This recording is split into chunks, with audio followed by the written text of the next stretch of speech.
Okay, so this was some of our later lessons on Birkhoff. This is our third lesson.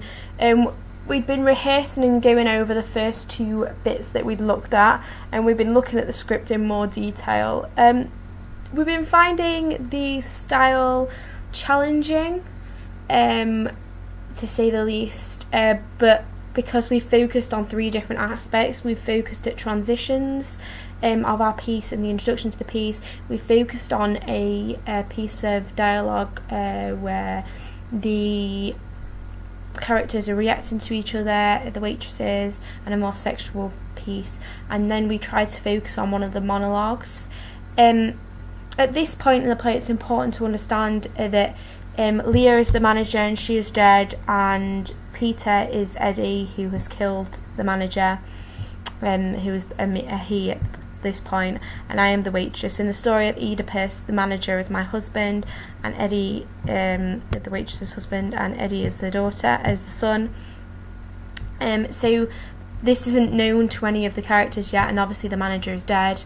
The way we spent a lot of this lesson focused on how to set this scene up and how it would look to an audience. So we thought about how we would position Leah when she died.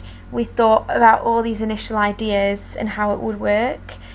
So when first doing this, we thought we've got a riser and we've got a chair, but we wanted to move that out of the way because just before this is the major fight scene, and we thought that would get in the way. So we moved the riser and we used just an open space, and we decided that Hannah would provide quite a good platform if she could lean forwards and Leah could lean back, because I think this provides a clear view for the audience to see Leah's face and body, and provides a good canvas as well for some of the actions that I do towards Peter and the character of Eddie. So I'm going to talk through it as I play. So obviously I've got my script here as well, because we don't know the lines just yet. So obviously that sets back from the piece, because the actions and the dialogue will be more fluid once I know the piece. He was a good man, solid, except in his car. But he was good to me, and now I'm alone. Who will I have to care for now? Who to wait for at night when he cleans up? So the whole interaction between her husband and her, I think this is something that I'm going to have to think on more, but my initial and my understanding of it at the moment is that she did love her husband. She's a bit dumb. She's a bit of a stereotypical East End waitress that could be set in any time period.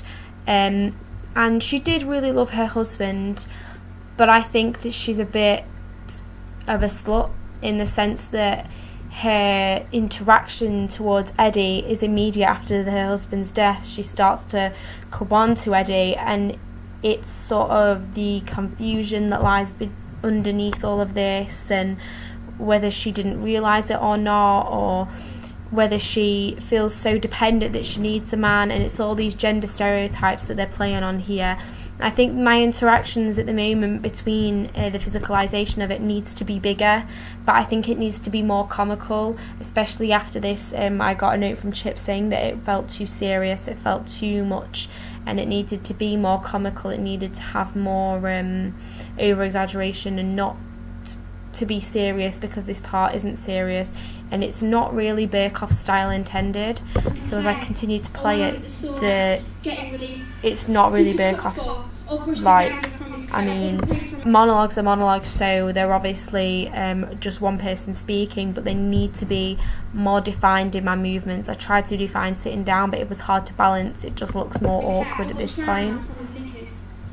I think that Eddie's expressions need to be more defined also in reaction to the waitress's monologue, and Peter needs to work on this perhaps, because we didn't really work on this. We worked a lot around the meaning of the lines and how she would say it and how we would get the positioning right instead of the reactions. I think the reactions need to be more of a bigger thing and defined between the two at this point, because it looks confusing. You don't really know what Eddie's thinking at this point. Who will put the kids to bed with a gentle cough as he frolics after coming home, or pissed in the pub and smashes me jokingly on the mouth? Whose vomit will I clean from the pillar as he heaves up all over my face on Friday nights after his gig? It feels too slow. It feels like a lack of energy in this, and I think that I need to build up the energy in this. It will provide a good contrast to the fight scene that will happen before that we'll choreograph, but I think that it still needs to be a bit quicker, and I think that it still needs to be less flowy, needs to be more solid and staccato. Whose black uniform will I press? Obviously, we've not had time to think about facial masks and the expression-wise, but this is something that we could potentially work on once we've got the block movements out. In readiness for his marches down to Brixton with the other so noble men of England, whose photos will I dust in the living room of his heroes, Hitler, Goebbels, not play. So at this point, it froze a bit.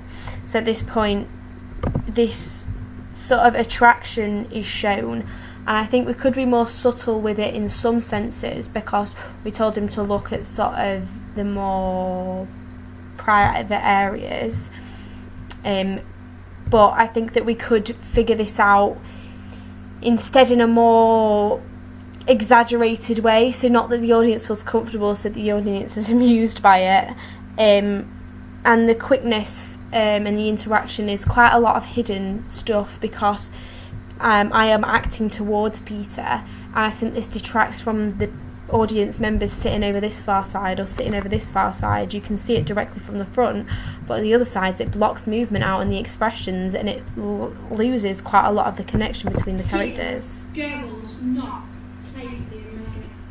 I mean, the connection between the two characters isn't really being shown because Peter is not reacting to anything she's doing, and I think that we need to figure out that more as well. We were obviously more focused on the lines themselves and what I was doing throughout this piece, but we need to figure out more about what Peter's going to do in response to this. Is it worth it anymore?